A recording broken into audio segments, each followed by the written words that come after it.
go to Ovigwe Eguegu now. He's the co-founder of Afripolitika, a platform that provides independent and unbiased analysis on global events. He's joining us live from Abuja in Nigeria. Welcome to this News Hour. Just talk us through why there's so much animosity between these two countries, with this incident just the latest in really a back and forth of accusations. Yeah, first of all, thanks for having me.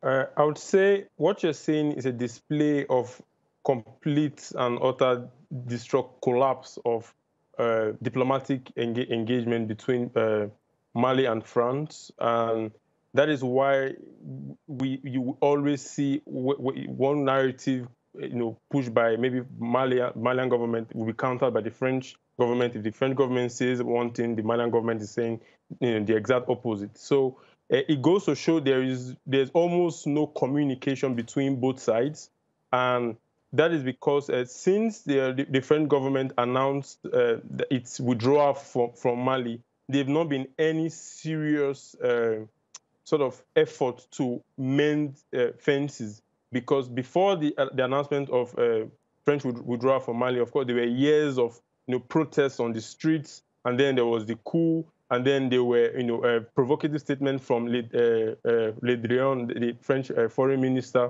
and also, counter statements again from the Malian foreign minister. So I think we are in a situation where the politics, the situation in Mali is already worse in terms of security situation, but the political relationship between Mali and France is sinking further and further into a very chaotic dynamic. So I think at this point, we will continue to see these kind of, diplomatic rhetoric from both sides until there is some form of engagement. Okay. And it remains to be seen when that is going to start.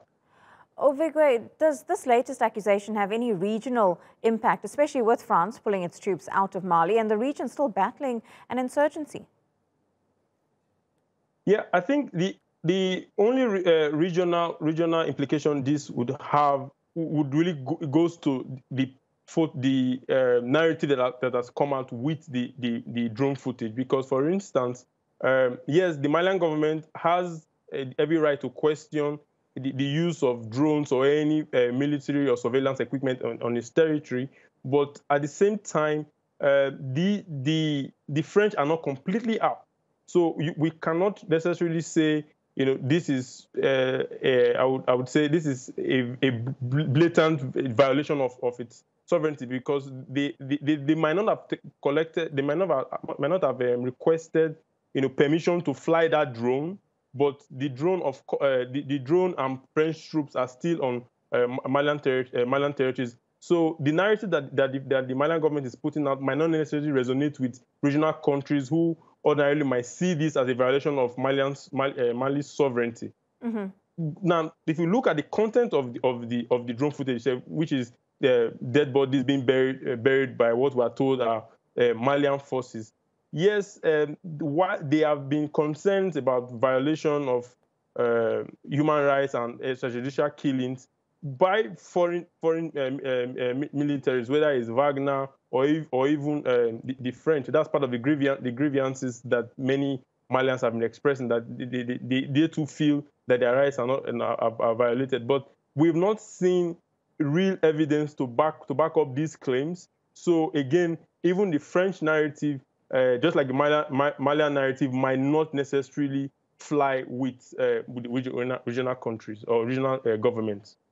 Ovigwe Eguegu, thank you so much for putting that all into such good context for us.